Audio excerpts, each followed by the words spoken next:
Okay, prop the mic here. PTM, what is up? A lot of basketball games. That's what's up. 10 games tonight, man. It's a never-ending list of basketball games. Never ending. We haven't had a 10-game slate in a while, so this is... I know. Ever since like the All-Star game, it seems like every night was like 6 or 7 games, and this is finally like a 10-gamer. Yeah. But that's good. It gives us lots of opportunities. It does. We got lots of games with 0 rest, 2 days rest. So lots of splits to dig into here. So I think we found some good stuff. We got one pick already up. Had a collab today with the proptologist. So the first, I think, this is our first parlay pick. We don't do parlays often, but we met with Proptology. We went through our picks, and there were just 2 that we both loved, and we couldn't choose between them. So we said, well, you know what? Why not put them together? So that's what we got. All right.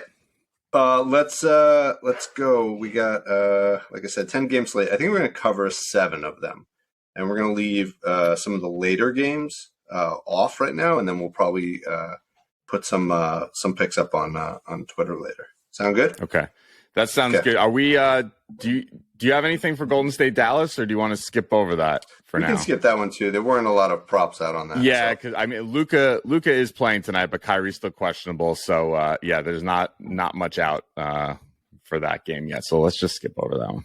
Okay, all right. So let's dive into the first one. We got the Nuggets at the Wizards. Wizards are getting 7 points at home. Total is 228. Kuzma might be back. Not sure. What do you like here? What do I like? Kuzma is out for sure. He's out. He's confirmed. Yeah, he's out. Okay. It's confirmed out. So that'll put us back onto, though Denver is not the team to target anything offensively, really. Though lately they haven't been playing as well, but I got nothing that was popping out. So I don't have anything on the Washington side, but now with this news that Kyle Kuzma is out, that same play we had yesterday on Beal, I think you could take a shot on that, run his points back, because his output when Kuzma's out is usually pretty good. But KP was hot last night, and KP took home the gold. Yeah. I went big on Beal. I had 30 points and 4 threes, which he's done in now 2 of the last 5 games. So that's always worth a shot. Yeah. Okay. Well, who do you like other than Beal? All right. On the Denver side, we got a couple nice matchups here against Washington. So roll and cut bigs are in a nice spot here. So that's actually, this might be surprising to some people, that's actually Aaron Gordon. I know he doesn't, roll and cut big, you think is a center, but that's his game. He's at the rim. He's, not shooting. I mean, that's he's power forward. So this is his position. They're popping against Washington on all points, assists, and rebounds, are all like top 3. So I like both his points and his par here. Points is 14.5. He's done that in 4 straight games on 2 days rest when he plays 25 plus minutes. And he had 22 points against Washington on December 14th. And then if you want to look on the par side of it, he's also done that in 4 straight games on 2 days rest.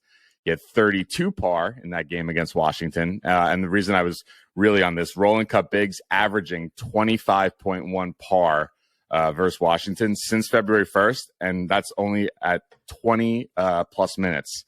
So if you increase that to 25, you'll have a even higher average there. So this is a good spot for Gordon. Nice. I like that. Anybody else in this game? I have. I also like KCP points, but I think you got something on KCP too, right? Yeah. Well, first of all, the narrative is this is KCP's first game back in DC. Mm-hmm. He only played there for 1 year, so probably not a ton of anger in him for getting traded. And quite honestly, they put him in a better in a better For spot. sure. Did they For trade sure. him, or was he a free agent? I don't even remember. They traded him for Monty Morris. Oh, for Monty Morris. Yeah. Okay. But yeah, I thought it was good. They have played once before, but this is the first one back in DC. I liked his rebounds and assists, which is a low 4.5. He's only done this in 6 of 10. But what is even worse is he's only done this in 1 of his last 5. So let's be transparent about his recent trend. Would speak to not playing this. But his last game against Washington, he had 8 and 5 rebounds alone. So he actually cleared this 4.5 RA just with rebounds alone. So I think, I think he's the kind of guy who'll get up for the game, break the recent trend. So 4.5 RA for KCP. Okay. All right. It's funny. You're on the RA. I was on the points. I liked it. He had 11 points in that game against Washington in December. And then on 2 days rest, he's pretty good. His last 6 of 9 on 2 days rest, he's cleared 8.5 points. So yeah. Yeah. Similar trend. I think he's 5 for 6 on 2 days rest for the RA. So definitely a guy who benefits from rest. Yeah. All right. Okay. Anything else in this game? No. Move on. I will be remiss without saying that Jokic will have a good game tonight. I think he's a good play as well. Yeah. I think just playing his points straight up, he's really hot there. So definitely look into that.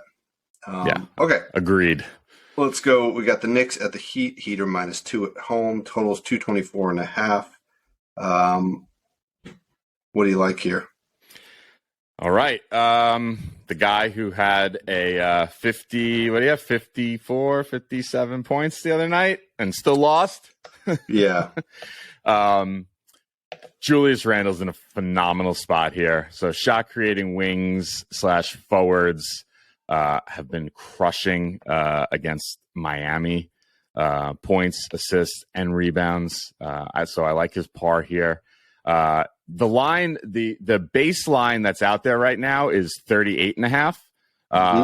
But you can adjust it down to 37.5 and it's still -130. So not that bad, right? Yeah.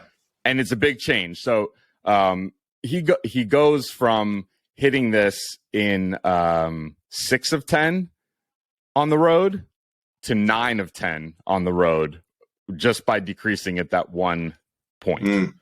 Yeah. So you got to get it at what? 37.5. 37.5. Yeah. So he gets fatigued. Can't get that last rebound. That last one. So this is so he's done this in 6 of 10 overall, averaging 40.8 par. He's done this in 9 of 10 on the road, averaging 42.5 par. He's done it in his last 19 of 21. So only 2 times on the road in his last 21 games has he missed this. Wow. Yeah. And his last 2 games against Miami, he had 55 par on March 3rd and 39 par on February 2nd. Wow. So not like last year or anything. These are 2 very recent games, and I love this play. Yeah. I kind of like his first. I love the par, and I also kind of like the first quarter points. He's such a beast in the first quarter. So you look down, he's got 10 points, right? Yeah. Listen to his last 3 games. He had 13, then 9 before that. So his line is 9.5. So he missed that one. But then he had 10 versus Portland, 18 versus LA, and when you go back to March 3rd against Miami, he had 20 points in that first quarter against Miami. Wow. That game he had 43 points, right? Yeah. So yeah. He's also a first quarter stud. I love it. I love that too. This play is awesome. So okay. Did you have anything on the Knicks side? I had one. You're gonna fall. You're gonna fall out of your chair. All right. Okay. When you think of Mitchell Robinson, what do you think of? What stat? Assists. Nope. What do I think of? I think of blocks. Points. You think of blocks. You think of rebounds. Traditional big men categories. Yeah. But you don't think about steals, do you? No, I don't. Mitchell Robinson, since coming back from injury, 11 out of 14 games, he's had a steal. Wow. And if you kind of dissect that into a smaller sample set, the last 10 games, he's 9 out of 10 games. He's had a steal. The only game that he didn't get a steal, he only played 20 minutes. I don't remember who the opponent was. So it's juicy. It's minus 150, but minus 150 for something that's hitting 90% is pretty good. He's at 90%, 9 of his last 10 overall? Overall. Wow. Yeah, and some of those games, I think including the game against the Heat, he had 2 steals. So wow. I've watched him play a lot, and I don't understand how he's getting steals. I'm trying to picture it. It's probably that he's just got good guards on his team that knock the ball out, and he recovers it. Or maybe blocks that get recategorized as steals. I don't know what it is, but it's an interesting trend, and it's worth taking advantage of. So all right. Look at that as maybe the baseline for a parlay or something like that. So I like that. Okay. All right. Let's move to the Heat side. Yeah. I had one play here. You have a nice matchup for the main matchup is for your primary ball handlers, but Miami doesn't really have somebody classified as a primary ball handler. But you have Tyler Hero, who's a ball handling wing, who's also in a nice matchup here. So I like his points, 19.5 points. He's done this as 4 straight games against the Knicks, 29, 25, 25, 21. 4 straight games against the Knicks. Love it. He's also done this in his last 6 of 10 at home, averaging just under 21 points a game. But I like this success. It's a good matchup, and obviously the recent success against the Knicks shows that. Yeah, the Knicks are really bad at defending the 3, and that's kind of a big part of his game, right? So I like that a lot. Okay. I like Kevin Love. Okay. 7.5 points. Points. Okay. Yeah, it's a weird one. I started looking at his rebounds because that's also compelling. But what I noticed was that Cody Zeller has been in and out of the lineup. Now, you wouldn't think Cody Zeller would really be impactful, but he's probably, between him, Bam, Love, they're all kind of interchanging at that big man spot, power forward, center spot. 5 games without Zeller since being on Miami. He's cleared us in 4 out of 5, and he's averaging 10.4 points. He's also had a lot of good success against the Knicks. I think he's actually played the Knicks 4 times this year on combination of the Cavs and the Heat. He has 29 points, 8, 0, and 9. So the 0 game, he only played 12 minutes, though. Yeah, he didn't really play. Yeah. So really, the 3 games where he played minutes, he cleared. And then even if you go back to last year, he put up 20 and 15 against the Knicks. So I don't know, something about Love and New York. So I like 7.5 points, Kevin Love. All right, the 2 Love and Hero. Love playing in the Knicks. It's a Love hero. Yeah. All right. What else you got? Anything else on this one? Nice matchup here also for Max Strus. But I didn't see lines out yet, so I had nothing to really look at. But just to point that out. Like points you were thinking if it comes points and rebounds are the two spots to look. Yeah. All right. Cool. All right. Let's move on. We got the Pacers at the Raptors. Raptors are -9. Totals 234. Any update on Halliburton? Because that's pretty impactful for this game. Let's see here. Indiana. Still game time decision, but on RotoWire, he's not projected to start. So that would kind of lead me to think he's not going to play. Yeah, I have a feeling they're just being super cautious. There's only 2 weeks left. I guess they possibly can make the play-in tournament, or no. I don't know. Whatever. I think they're content not making it. Yeah, I would think so. Right.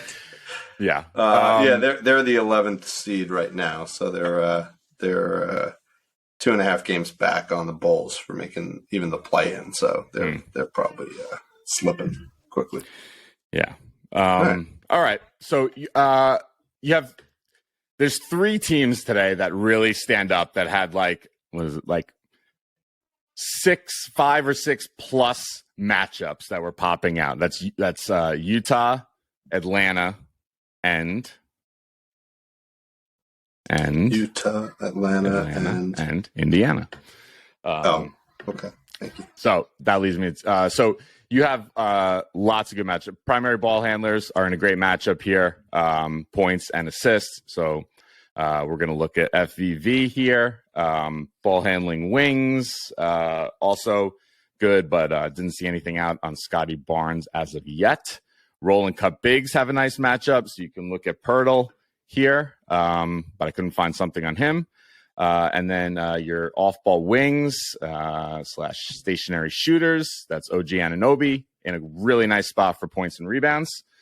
So I have 2 that I like from all those I just listed off. I like Fred VanVleet over 28.5 points and assists, minus 110. He's done this in 3 of his last 4 games. He had 34, 35, 25, 43. So recently, and Toronto's been playing better recently. I like these primary ball handlers since February 1st, averaging 27.5 PA against Indiana. If you want to look at the most recent ones, Rozier 32, Maxey 38, Drew 30, Hayes 30, Jalen Green 28, Maxey again 26, Brogdon 31, and Jordan Clarkson 32. Wow. Pretty good. Yeah. So I like FVV here. And then the other guy I mentioned, OG Anunoby, over 16.5 points. He's done this in his last 2 games against Indiana, 17 and 26. He's done this in his last 3 games on 2 days rest, 17, 26, 27. He's done this in his last 7 of 10 overall, averaging 18.8, and his last 4 of 5 overall, averaging 21.8. Yeah, you got some guys questionable, like Scotty Barnes is questionable. So yeah, maybe that should be even better. Yeah, push him up even more. Mm-hmm. Okay. Anybody on the Pacers side? Just Miles Turner was the only things popping off going up against Toronto are bigs, rolling cut bigs points and stretch bigs points and assists. So really the only guy that this pertains to is Miles Turner here. I looked at his rebounds, 6.5 rebounds. Surprisingly, he's done this in 5 straight games against the Raptors, averaging 9.6 rebounds per game. That's not that surprising. The Raptors give up rebounds. Yeah, I guess so. Yeah. And then if you look at his points, too, just because it was another nice matchup here, 17.5 points. His last 2 games against Toronto, he had 18 and 19. Nice. So it's more of a lean than a heavy play, but yeah, I think he's due. And without Halliburton, too, he'll pick up usage. Yeah, I have more of a heavy play than a lean on the Pacers side. I like McConnell over 6.5 assists, minus 140. Okay. He's done this in 11 of 14 games without Halliburton. So if Halliburton plays, cancel this. Don't go for this. So I would wait for the news. The interesting thing is his minutes really tick up. So he goes from 22 minutes played up to 28 minutes played without Halliburton, right? So he gets an extra 6 minutes of run. And when he does play 28 minutes, he's done this in 7 out of 8 games. So it's all about playing time for him. Yeah, he's really good. Like he's a really good point guard. Great backup to have. Yeah, right? Really good backup. Doesn't really turn the ball over much. Like has really good court vision. On the flip side, he played Toronto twice this year. Had 6, so he missed it by 1 and 3 in the second game. But he only played 18 and 21 minutes. So you can see he needs those 28 minutes to clear this. But I think he'll get there tonight if Halliburton's out. So keep an eye on the news on Halliburton. If he's for sure out, then jump on McConnell, 6.5 assists. All right, nice play. I like that. Cool. All right, so we're gonna skip over the Warriors Mavs. Mavs minus 2. Total was 234. Too many uncertainties on the lineup. So all right. Yeah. And we'll go to the Sixers at the Bulls. The Bulls are minus 3.5 at home. Total is 221.5. What do you like here? Sixers at the Bulls. Sorry, I'm just getting down to that game here. What do I like? I got nothing on this game. Well, we had half a play, right? Yeah, well, that was I mean, that really was the one play I was looking into here was Levine. So yeah, the Levine assist that we posted up earlier, that would be my one play, and nothing really even against like both teams. What's the total in this game? Did you just say 221.5? Right. So I mean, both teams nothing much popping. Both been pretty good defensively lately. So one guy that was popping off ball guards against Chicago. So I could run back my man D'Anthony Melton here possibly, but no, I had nothing. Yeah, what I would say is these two teams just played 2 nights ago. I would be very careful looking at that game to project how props are going to work for this game, because that game went to double overtime, and a lot of the props were ready to sail under in that game until they went to overtime. Yeah, the one that was not sailing under was Levine, right? For over 3.5 assists. He's done this in 8 of 8 games, 6 of 6 at home, and against Philly his last 2, he's had 6 and 7. So, okay. So that was the play that we went with on that side. On the Philly side, I like Harden. He's been super consistent on rebounds and assists. Minus 115. His line is 16.5 for minus 115. He's done this in 8 of his last 10 games, and his 3 recent games against Chicago, 17, 18, and 19, which means tonight he'll have 20 if he keeps that trend of adding 1 every time. Yes. So, all right. Yep. It's got to be a good spot for Embiid here. No, I mean, I didn't really look. I'm just thinking about it now. I mean, Vus can't guard him now. Yeah. I don't know. Anyway, wow, he's been super consistent, man. Embiid, he's like 30 points, 8 of his last 10, points. and it just hovers around 34, 35, like every single game. Wow. Yeah. He is he's so talented. I really just I want Jokic to be like, I don't need the MVP this year, because Jokic like doesn't care. He gets the trophy, he goes back home, he like gives it to like his his village or whatever, and like he doesn't care about the award at all. Embiid is just like cares. He wants it. Yeah. No, like I actually think he wants that award more than he wants a championship. Like he is like he talks about it so much. Well, he knows he's got more control over winning that award than winning a championship. Yeah. So, yeah. But I'd like to see him. I love Embiid. I'd like to see him win it. He's so good. And he's stayed healthy, and like who knows how long he'll be able to be good, because his game is like I don't know. He's very injury prone, so this is kind of the peak of his with career. all these guys taking days off, and like he plays every single game. Like it's nice to see somebody who wants it, who like wants to be out there, is not like whatever the word is for it, but not dogging it. Yeah.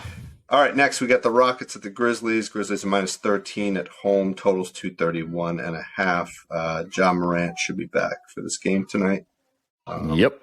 What do you like? Is available. Dylan Brooks is out, serving a 1-game suspension. Oh, right.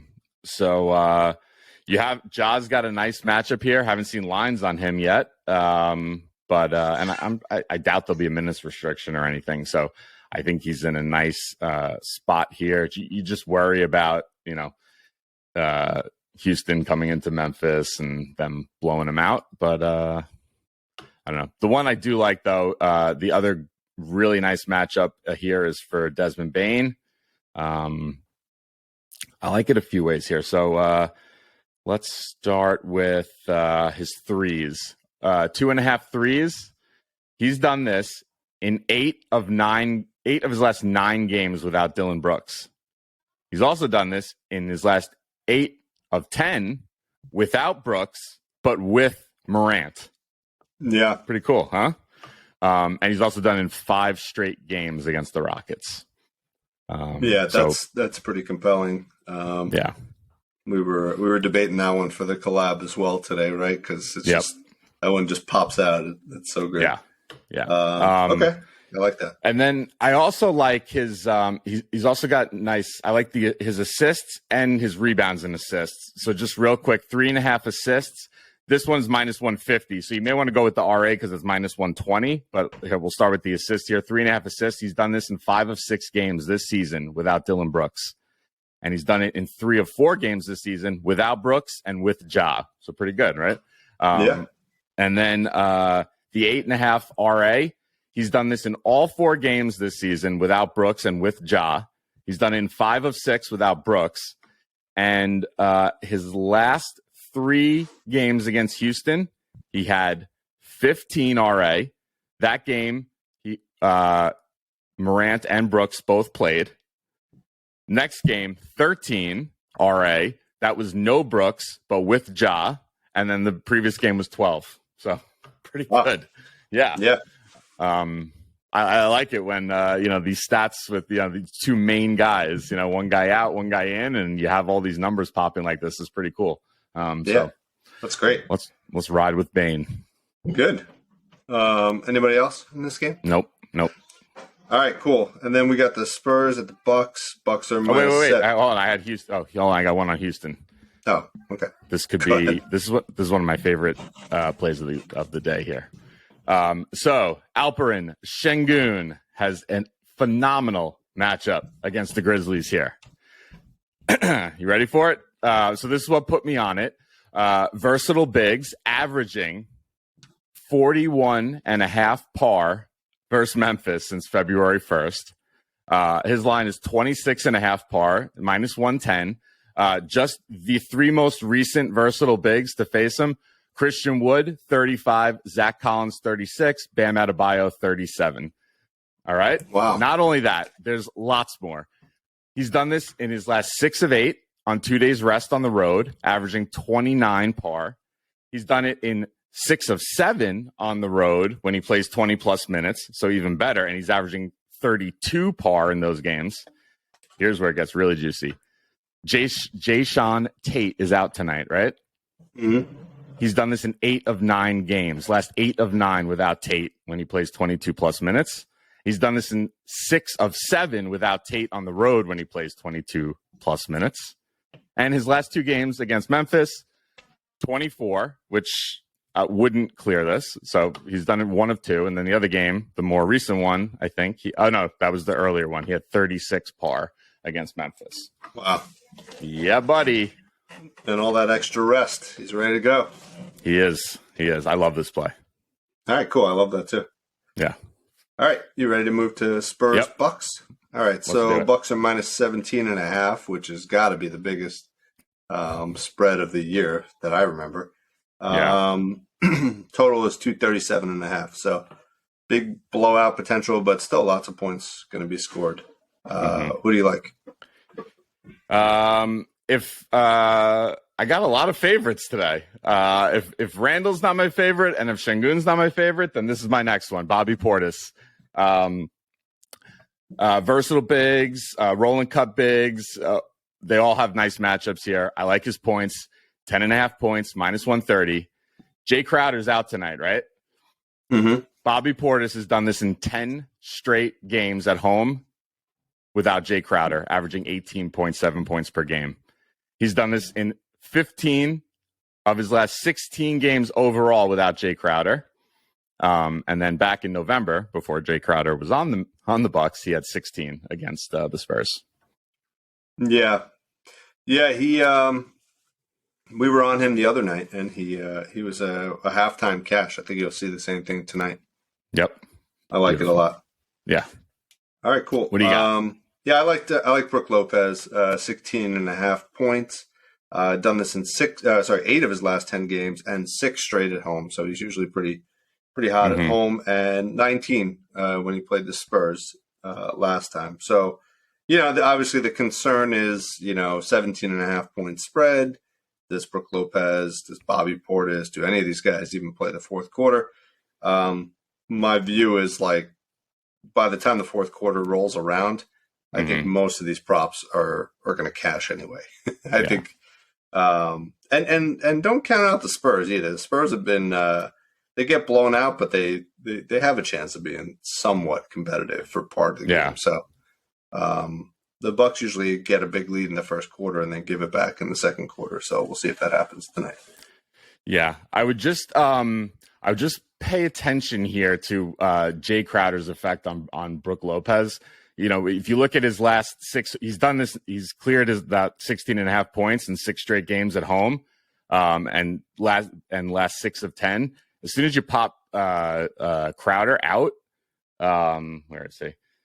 That goes down to his last 3 of 10 games at home, and 4 of 10 overall, where it was 8 of 10 overall previously. So just you think he gets sad when Crowder's not around because they're like old buddies? You think that like hurts his performance? No, I'm trying to figure out how the two of them like really even relate. How they relate? Yeah, I think Crowder and Lopez. I mean, I think Crowder like takes minutes away. No, from Lopez. Yeah. No. Yeah, I guess. I don't know. There's got to be something. There's something going on where Portis shoots up and Crowder shoots down. I mean, and Lopez shoots down when you have this Crowder factor. So I don't know.'ll see. No, see I buy into it. I just don't understand it. That's my point. So we'll have to dig into that one a bit more. The Crowder effect. Okay. The Crowder effect. All right. Anybody on the Spurs side or just totally? Yeah, no, Zach Collins is in a nice spot, and I'm going to run it back. 24.5 par. We cashed on it the other night. He crushed it. He's done it in 6 of his last 7 games, averaging 31.1 par, and he's in a good match. Versatile bigs against Milwaukee have been, especially points and rebounds, have been a great matchup since February 1st. So we're gonna ride with Zach. All right, cool. So that I think does it. We have the 3 night games after that, which we're probably going to throw up on a couple picks on Twitter later. I know you're just like itching. You want to give one out? Give us your favorite one for the last 3 games. Okay, my favorite one for the last 3 games is Dame. Okay, Dame time. But not what you think. Well, not what you think, though. Well, he did put up 60 points against the Jazz last time he played. What do you like his assists? Or? No, rebounds. Okay. All right. 4.5 rebounds, minus 140. Jeremy Grant and Anthony Simons both out today. Oh, okay. He's cleared 4.5 rebounds in 5 of 7 without Jeremy Grant, averaging 6.1. He's cleared it in 4 of 6 without Simons, averaging 6.7. He's cleared this in 7 of his last 9 overall, averaging 7 rebounds a game. He's done this in his 4 straight games on the road, averaging 8.3 rebounds per game. And his last 3 games against Utah, when he played more than 27 minutes, which is not a problem for Dame, 7, 6, and 6. I like that. Yeah, buddy. All right. Well, that does it. Tom's got like a whole bevy of picks more for these games. So you'll be seeing some stuff on Twitter. You'll be seeing some stuff up on Twitter. Good stuff. All right. Nice work. All right. Bye.